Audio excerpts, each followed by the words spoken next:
नमस्कार, times now Navbharat पर आपका स्वागत है। आपके साथ मैं हूं राकेश पांडे। शाम के 5 बजने वाले हैं। वक्त हो गया है देश के सबसे पसंदीदा डिबेट शो राष्ट्रवाद का। राष्ट्रवाद यानी देश से बढ़कर कुछ नहीं। क्या अखिलेश यादव की पार्टी तुष्टीकरण की राजनीति के लिए महाकुंभ जैसे आस्था के पर्व पर ही सवाल उठा रही है? क्या वोट बैंक को खुश करने के लिए समाजवादी पार्टी को महाकुंभ के लिए किए जा रहे खर्चे में घपला और फिजूल खर्ची दिखाई दे रही है? दरअसल समाजवादी पार्टी के नेता और नेता प्रतिपक्ष लाल बिहारी यादव ने महाकुंभ पर होने वाले खर्चे को नाजायज बताया है। लाल बिहारी यादव का आरोप है कि सरकार महाकुंभ के नाम पर अनावश्यक खर्च कर उसमें घपलेबाजी कर रही है। बीजेपी ने इसे समाजवादी पार्टी की हिंदू विरोधी मानसिकता बताया है। अब सवाल है कि क्या वोट बैंक के लिए हिंदुओं की आस्था पर चोट पहुंचाई जा रही? आज इसी मुद्दे पर डिबेट, लेकिन पहले इस रिपोर्ट को देखिए।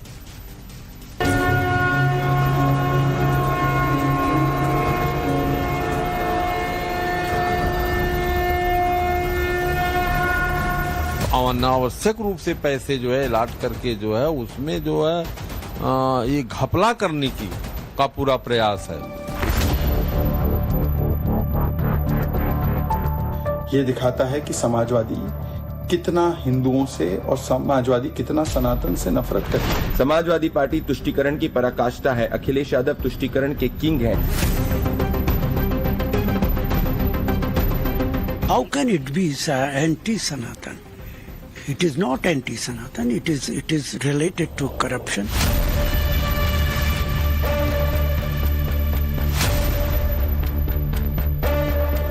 इनको हर चीज में बुराई दिखती है। अरे जो अच्छे काम है उनमें आप साथ रहो। पहले राम मंदिर पर सवाल, राम मंदिर के नक्शे पर सवाल, राम मंदिर में प्राण प्रतिष्ठा पर सवाल, अयोध्या में दीपोत्सव कार्यक्रम पर सवाल, और अब तो तुष्टीकरण के लिए सीधे सीधे महाकुंभ पर ही सवाल। जी हाँ, यूपी में होने वाले विधानसभा चुनाव से पहले एक बार फिर समाजवादी पार्टी ने तुष्टीकरण का कार्ड खेला है। मुसलमानों का वोट पाने के लिए समाजवादी पार्टी के नेता सीधे सीधे अब अगले साल होने वाले महाकुंभ पर ही सवाल उठाने में जुट गए। विधान परिषद में नेता प्रतिपक्ष लाल बिहारी यादव ने अब महाकुंभ में होने वाले खर्च को न केवल फिजूल खर्ची बताया, बल्कि आवंटित किए गए पैसे में घपला करने का आरोप भी लगा दिया। जो कार्य शुरू ही नहीं हुआ, 3 साल पहले से ही उसमें पैसे जो है लिए जा रहे थे, और 3 बार जो में पैसे 41 अरब रुपए जो है लिए गए जो है।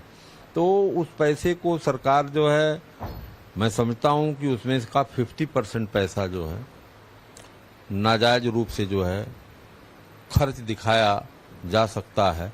भारी भरकम पैसा जो है गरीबों का, किसानों का जो खून पसीने का पैसा टैक्स का है जो है वो उसमें जो है लगाया जा रहा है, और सरकार उसको कम पैसे में भी जो है वो कार्य को पूरा कर सकती थी, और शेष पैसे को उस जगह खर्च कर सकती है जहां अति आवश्यक है। लेकिन जो अनावश्यक रूप से पैसे जो है लाट करके जो है उसमें जो है ये घपला करने की का पूरा प्रयास है। इसमें जो अधिकारियों को लगा करके फर्जी बिल वाउचर बना करके बड़े पैमाने पर घपले की तैयारी है, उसका हम विरोध करते हैं। जिस महाकुंभ के लिए करोड़ों हिंदुओं को इंतजार रहता है, हिंदुओं की आस्था का सबसे बड़ा केंद्र जिस महाकुंभ को माना जाता है, समाजवादी पार्टी उसके आयोजन में घपलेबाजी का आरोप लगाकर सवाल उठा रही है। इतना ही नहीं, लाल बिहारी यादव ने तो दीपावली पर अयोध्या में हुए दीपोत्सव पर भी सवाल खड़े कर दिए। लगता है हमें जो है कि वह हिंदुत्व की भावना को बढ़ाने की जो है इनकी कोशिश रहती है। जैसे अयोध्या में इन्होंने कहा कि हम 5 लाख दिया जलाएंगे, जो है 25 लाख, अच्छा 25 लाख जो है हम दिया जलाएंगे। तो 25 लाख दिया जलाने का मतलब कि आपने 25 लाख एक बार में जब जहां दिया जला दिया जो है वहां इतना ज्यादा प्रदूषण हो गया। अब इनको ये चिंता नहीं है कि वहां के लोग कैसे रहेंगे, वहां इतना ज्यादा प्रदूषण बढ़ गया, इसका इन्होंने ध्यान नहीं दिया। समाजवादी पार्टी के नेताओं के बयान पर बीजेपी हमलावर है। बीजेपी का कहना है यह दिखाता है कि समाजवादी पार्टी की मानसिकता हिंदू विरोधी है। समाजवादी पार्टी तुष्टीकरण की पराकाष्ठा है। अखिलेश यादव तुष्टीकरण के किंग हैं, इसीलिए हिंदुओं के महापर्व महाकुंभ से इनको चिढ़ है, अयोध्या में प्रभु श्री राम के मंदिर से इनको चिढ़ है। इससे ये स्पष्ट हो जाता है कि अखिलेश यादव और समाजवादी पार्टी को हिंदुओं को जातियों में बांटना है और मुस्लिम वोट को एकजुट करना है। सपा समाजवादी पार्टी नहीं, एंटी हिंदू पार्टी है। ये दिखाता है कि समाजवादी कितना हिंदुओं से और समाजवादी कितना सनातन से नफरत करती है। हिंदू धर्म धोखा है, ये समाजवादी पार्टी नहीं कहा। मठाधीश माफिया है, समाजवादी पार्टी नहीं कहा। राम भक्तों पर गोलियां चलाना समाजवादी पार्टी नहीं किया। जब दिया और दीपोत्सव मनाया जाता है अयोध्या में, तो जिस अयोध्या जी को अंधकार में रखा समाजवादी पार्टी ने वर्षों तक, अब उस पर भी उन्होंने उंगलियां उठाई। और आज जिस प्रकार से राम मंदिर को बेकार बोलना, राम मंदिर प्राण प्रतिष्ठा को नाच गाना बोलना और अब महाकुंभ का भी विरोध करना, ये वही समाजवादी पार्टी है जिसके अलायंस पार्टनर ने सनातन को बीमारी और सनातन को समाप्त करने की बात की है। ये उनकी हिंदू विरोधी मानसिकता है। एक वोट बैंक को इकट्ठा करने के लिए हिंदू आस्था पर करो चोट ताकि मिले वोट बैंक का वोट। बीजेपी समाजवादी पार्टी पर हमलावर है, लेकिन भले ही यूपी में अखिलेश ने उपचुनाव में कांग्रेस को आईना दिखाया हो, महाकुंभ पर कांग्रेस भी समाजवादी पार्टी नेताओं के सुर में सुर मिला रही। महाकुंभ पर लाल बिहारी के बयान को सनातन विरोधी नहीं बल्कि भ्रष्टाचार से जोड़ रही। How can it be anti-Sanatan? It is not anti-Sanatan. It is related to corruption, and Prime Minister has said so many times we have zero tolerance for corruption. While the fact is that Bharatiya Janata Party is the most corrupt party on this earth, and inquiry should be set up to find out the truth. वहीं संत समाज ने भी Samajwadi party नेता लाल बिहारी के बयान पर कड़ी प्रतिक्रिया दी है। शंकराचार्य स्वामी अभिमुक्तेश्वरानंद का कहना है कि इन्हें हर चीज में बुराई दिखती है। जब अखिलेश यादव जी की सरकार थी तो उन्होंने कुंभ नहीं कराया था, और क्या यही व्यवस्थाएं उन्होंने नहीं की थी? हमने तो स्वयं देखा है। वो स्वयं निरीक्षण करने आए थे, उन्होंने स्वयं संतों से कहा था कि बोलिए कोई कमी हो तो जब आप सरकार में हो तब आप सब कुछ कर सकते हो, जब दूसरा सरकार में है तो उसको नहीं करने दोगे। ऐसा मत करो। ये मेला है, ये पर्व है, यहाँ पर करोड़ों लोग अपना घर द्वार छोड़ करके आ रहे हैं, तो उनके आने के, उनके चलने की जगह, उनके रहने की जगह ठीक होनी ही चाहिए। अगर सरकार इसमें कोई व्यवस्था कर रही है तो आप उसमें बोलना ठीक नहीं है। इससे ये होता है ना कि इनको हर चीज में बुराई दिखती है। अरे जो अच्छे काम है उनमें आप साथ रहो। ये कोई पहला मौका नहीं जब समाजवादी पार्टी ने हिंदू आस्था पर सवाल उठाए हो। इससे पहले राम मंदिर हो या फिर दीपोत्सव का कार्यक्रम, समाजवादी पार्टी नेताओं ने सवाल उठाए। यहां तक कि अखिलेश आज तक राम मंदिर में दर्शन करने नहीं गए। यूपी में महाकुंभ पर सवाल उठाए जा रहे तो महाराष्ट्र में मुसलमानों को आरक्षण की बात कहकर समाजवादी पार्टी तुष्टीकरण की राजनीति कर रही है। मुसलमान भी दलितों की तरह से बहुत जगह पर बहुत परेशान है, बहुत है, तो इनको भी रिजर्वेशन मिलना चाहिए। उस बेस पर 10% मांगा जा रहा है, क्या गलत है? अब सवाल है कि क्या मुसलमान वोटर को खुश करने के लिए हिंदुओं के आस्था का पर्व महाकुंभ को फिजूल खर्ची बताया जा रहा है? सवाल ये भी है कि आखिर बार बार हिंदू आस्था को ही चोट क्यों पहुंचाई जाती है? सबसे बड़ा सवाल है, क्या हिंदू आस्था पर चोट से अखिलेश को बम्पर वोट मिलेगा? क्या सनातन पर सवाल उठाकर समाजवादी पार्टी चुनाव जीत पाएगी? ब्यूरो रिपोर्ट, टाइम्स नाउ नव भारत। और सवाल तो यह भी है कि 2013 में जब सपा सरकार में थी तब कुंभ पर, महाकुंभ पर 1300 करोड़ खर्च हुए थे, तब कोई फिजूल खर्ची की बात नहीं हुई थी। अब 2024 में आकर करीब 5600 करोड़ का बजट है, तो यह समाजवादी पार्टी को फिजूल खर्ची लग रहा है घपला हो जाएगा भाई, पैसा ज्यादा दे दिया, कहीं और खर्चा कर दो। चलिए पहला परिचय मैं आपके आज के मेहमानों से करवाता हूं। प्रदीप भंडारी भारतीय जनता पार्टी के नेता और राष्ट्रीय प्रवक्ता, तारिक खान है समाजवादी पार्टी के नेता और प्रवक्ता, नवल किशोर दास जी हैं हिंदू धर्मगुरु, और चंद्रमोहन शर्मा जी हैं कांग्रेस पार्टी के नेता। आप सभी का बहुत बहुत स्वागत है। तारिक भाई, आपसे शुरू करता हूं और जरा मुझे समझाइए कि ये 5600 करोड़ नाजायज खर्चा कैसे है भाई, मुझे जरा बताइए। देखिए, ऐसा है कि अगर ये पूछा जाता है कि कोई वित्तीय अनियमितता है तो आप उसको कह देते हैं ये सनातन पे कुटाघात है या उस पे प्रहार है। अरे भाई, अयोध्या में सड़क से लाइटें गायब हो गई, पूछे ना कहां गई। राम मंदिर के लिए बनाने के लिए सड़कों में गड्ढे हो गए, आपने गुजरात से कंपनियां बनाकर और अपना मुनाफा कमीशन लेकर ठेका दे दिया। अब अगर हम वो सवाल पूछते तो आप कहेंगे राम मंदिर पे सवाल है। जीरो सवाल है राम मंदिर पे और जीरो सवाल है कुंभ मेले पे। हमने खुद 1400-1500 करोड़ का कुंभ मेला कराया है? हम सिर्फ इतना पूछ रहे हैं। तारिक भाई, 5600 वित्तीय करोड़ रुपए का अनियमितता हिसाब की क्या बात है? तब आती है जब आयोजन हो जाए और खर्चा पूरा हो जाए। तो आयोजन महाकुंभ का खर्चा- 2025 में है, आयोजन पूरे का खर्चे हो पैसा- नहीं गए। आप आयोजन अपने का हिसाब से पैसा- कोई आपका पॉलिटिकल कैलकुलेशन कर लेंगे और कह देंगे कि वित्तीय अनियमितता हो गई। 4 साल पहले से दिया जा रहा है। करेक्ट करिए अपने आप को। 2019 से पैसा दिया जा रहा है, सफाई का, इसका, उसका। तो बताइए ना भाई, कैसे वित्तीय अनियमितता हो गई?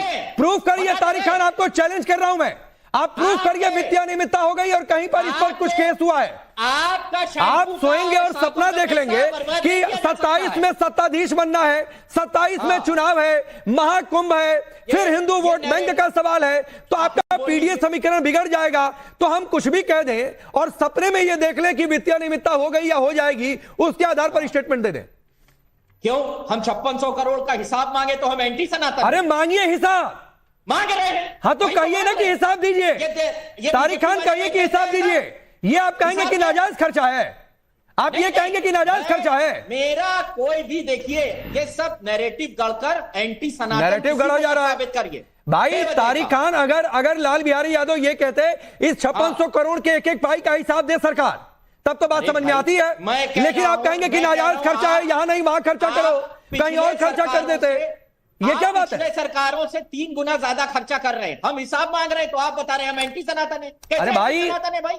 नहीं आप, तो अरे हिसाब, भव्य कुंभ करिए और भव्य कुंभ करिए। तारिक खान हिसाब मांगिए ना भाई। चलिए, प्रदीप भंडारी ये कह रहे हैं हिसाब मांग रहे हैं, तो हिसाब मांगने की परिभाषा या फिर तरीका ये होता है क्या कि कह देंगे कि नाजायज खर्चा कर रहे हो भाई, ये खर्चा ज्यादा हो गया, कम में भी कर लो, कहीं और पैसा खर्चा कर दो। राकेश जी, जो कट्टर भ्रष्टाचारी और हिंदू विरोधी हैं, उनको चिढ़ इसी बात से है कि महाकुंभ में 1.2 लाख करोड़ का फायदा सरकार को राजस्व में होने की एक्सपेक्टेशन है। ये भ्रष्टाचार की बात इसीलिए करते हैं क्योंकि जब इनकी सरकार थी, जून 25, 2012 को कांग्रेस की सरकार ने कहा था इन्होंने महाकुंभ में 600 करोड़ का भ्रष्टाचार किया और प्राइम मिनिस्टर मनमोहन सिंह ने इनके खिलाफ इंक्वायरी ऑर्डर करी थी। इनको चिढ़ इस बात की है कि 2012 में 195 करोड़ ये अपने सैफाई के फेस्टिवल में खर्च करते हैं, 13 में 216 करोड़ खर्च करते हैं, 14 में 256 करोड़ खर्च करते हैं, 15 में 257 करोड़ खर्च करते हैं। 1200 करोड़ इन्होंने सैफाई में नाच गाने के लिए खर्च कर दिए, तब इनको खर्च में भ्रष्टाचार नहीं दिखा। परंतु हिंदू महापर्व जो पहली बार आता है दशकों में, उसमें अगर श्रद्धालु आ रहे हैं, लोगों का रोजगार बढ़ रहा है, हिंदू सेलिब्रेट कर रहा है, तो चिढ़ है। ये बड़े बड़े इफ्तार में भोजन खाएं सरकारी पैसे पे। ये देखिए अखिलेश यादव जी कितने मौज से इफ्तार से सरकारी टैक्स पेयर के पैसे से इफ्तार करें, उसमें इनका भ्रष्टाचार का नहीं दिखता। परंतु महाकुंभ के अंदर जहां 190 कंट्री से लोग आ रहे हैं, वहां इनको इसी बात से आता हूं तारिक खान, आता हूं आपके हो गए जनरेट, कैसे हिंदू सेलिब्रेट हो गया। ठीक है तारिक खान आप एक्सपोज करिए, जवाब दीजिए आपकी भाषा में, आपको जो करना है करिए। लेकिन एक सवाल है, और ये न्यूज रिपोर्ट हुई थी कि 600 करोड़ घपले की इंक्वायरी के ऑर्डर हुए। अब 1300 करोड़ आपने खर्चा ही किया, उसमें भी 600 करोड़ का घपला किया, यानी 50-50 का रेशियो हो गया भाई। साबित हो गया। इंक्वायरी दिखाएं, कौन सी इंक्वायरी हुई? ये कौन सी बात हुई? हम भी आरोप लगा रहे हैं कि अच्छे ये जो 5000 करोड़ है उसमें से आधे ज्यादा ये लोग आपस में बांटे। देखिए राकेश भाई, दिस इज नॉट फेयर। इनका नंबर आएगा तब, दिस इज नॉट फेयर। मैं इनको बोलने नहीं दूंगा राकेश भाई। पूरे नहीं ठीक है, तारिक खान बोलिए, तारिक खान बोलिए। हाँ चुप रहिए। इनको एक्सपोज करता हूं। हिंदू के लिए लड़ेंगे। आंध्र प्रदेश में क्या कर रहे हो? 1 लाख रुपया हज वाले को दे रहे हो। जो लोग तीर्थ यात्रा पे जा रहे, क्यों नहीं दे रहे उनको? दो। बीजेपी के साथ मिलकर मुसलमानों का उद्धार कर रहे हो और उसके बाद दुनिया भर में बताओगे कि हम तुष्टीकरण कर रहे हैं। आप तुष्टीकरण के जनक हो। आप आंध्र प्रदेश में क्या कर रहे हो? जो मौलवी पढ़ाएगा नमाज, 5000 रुपए दे रहे हो। कह रहे हो मुसलमान इंटरेस्ट फ्री लोन ले लो। पूरे हर जिले में आंध्र प्रदेश में कब्रिस्तान मुसलमानों के बनाने के लिए ये जमीन दे रहे हैं। शमशान के लिए क्यों नहीं दे रहे हो? क्यों नहीं दे रहे हो?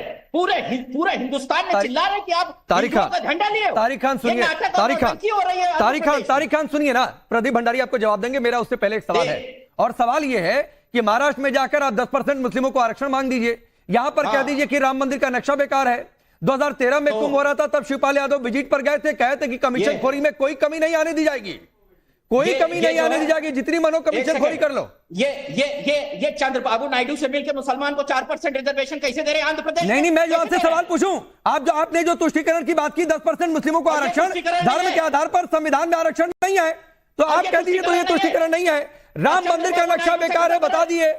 प्राण प्रतिष्ठा में नहीं गए, आज तक राम मंदिर के दर पर नहीं गए। और देश प्रसाद के घर से मिल्कीपुर से 40 किलोमीटर दूर है, 4 महीने में 40 किलोमीटर तय नहीं कर पाए। सत्ता के लिए चंद्रबाबू नायडू की दामन पकड़े लटके। अरे सुनिए ना, आप ना तो चंद्रबाबू नायडू के प्रवक्ता हैं और ना तो किसी और पार्टी के। जब आपसे सवाल पूछा जाए तो किसी दूसरे की आड़ में जाकर छिपा मत करिए तारिका। नहीं, छिप नहीं रहा हूं। हाँ, तो पहले अपने सवाल का जवाब दिया करिए, फिर दूसरे को साबित करिए कि वो गलत है। सीधा आपको बीजेपी को गलत साबित करना है, करिए, लेकिन पहले अपने ऊपर उठे सवालों का जवाब दीजिए। बोलने का समय दीजिए। चलिए 30 सेकंड और बोलिए, फिर प्रदीप भंडारी आ रहा हूं। चंद्रबाबू नायडू 4% मुसलमान धर्म के नाम पर आरक्षण नहीं है, आप समर्थन वापस लो। भाई, आप चंद्रबाबू नायडू के प्रवक्ता हैं? नहीं, मैं उनका प्रवक्ता नहीं हूं। तो फिर बात खत्म। आप कह रहे आप भाई, मुसलमान आरक्षण। तारिक खान, मैं नहीं कह रहा हूं, तारिक खान सुनिए, मैं नहीं कह रहा हूं आप चंद्रबाबू नायडू पर मत बोलिए।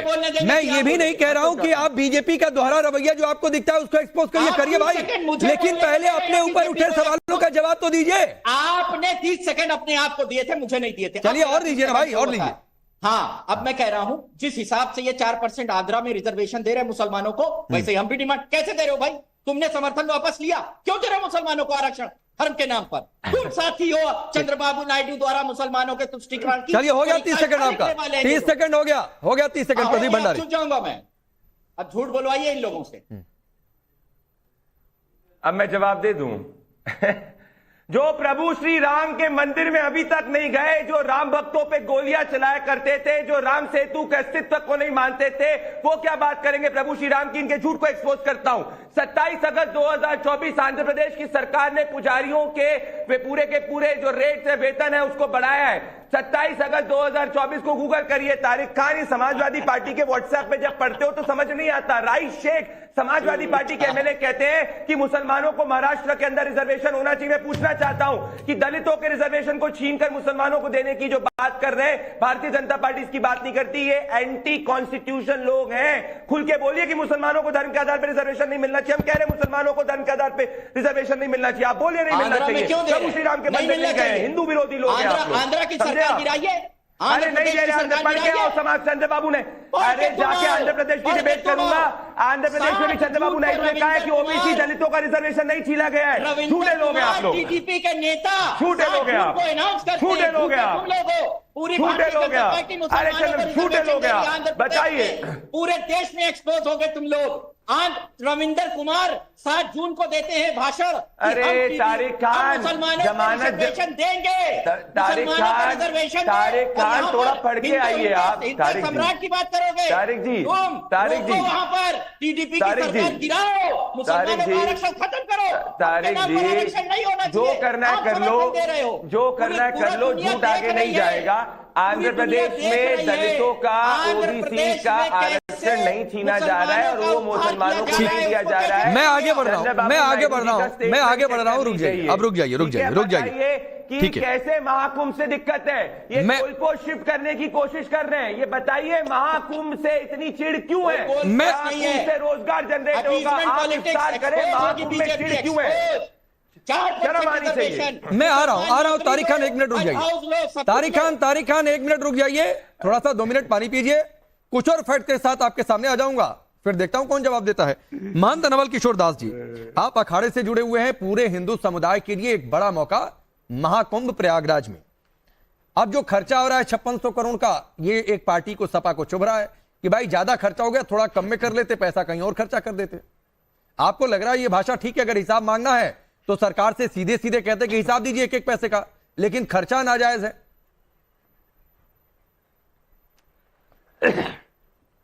राकेश जी, 12 वर्ष के बाद पूर्ण कुंभ प्रयागराज में होता है, 6 साल में अर्ध कुंभ होता है। और ये कुंभ सभी सनातन परंपराओं को मानने वाले, जानने वालों को उत्साह और आनंद प्रदान करता है। वहाँ लोग पूरा 1 महीने कल्पवास करके जब तब ध्यान धारणा करते हैं, नियम करते हैं, भगवत आराधना करते हैं।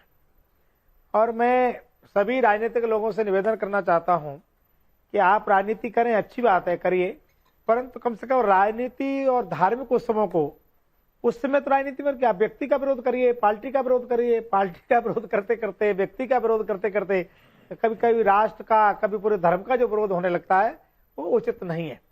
मुझे याद है आदरणीय मुलायम सिंह यादव जी जब मुख्यमंत्री थे वो भी गोता लगाने गए थे, शायद अखिलेश जी भी गोता लगाने गए थे। कोई मुख्यमंत्री होता है वो पूरी व्यवस्था करता है, और ये कोई आज से नहीं हुआ है, ये तो कब समुद्र का मंथन हुआ तब से लेके अभी तक ये उत्सव चलता आ रहा है, आगे चलता रहेगा। इसलिए सरकार जो वर्तमान में होती है उसका कर्तव्य होता है कि जो अतिथि आ रहे हैं, जो आगंतुक आ रहे हैं, जो यात्री आ रहे हैं, साधु संत आ रहे हैं, उनके अच्छे से अच्छी व्यवस्था हो जाए। तो इसलिए वो कर रहे हैं। मुझे लगता है योगी जी उसकी बहुत अच्छी व्यवस्था, पिछली बार भी ठीक थी, इस बार और अच्छी व्यवस्था हो रही है। तो अच्छे कामों में सभी राजनीतिक दलों को सहयोग करना चाहिए। राजनीति करने के लिए और कई मुद्दे हो सकते हैं,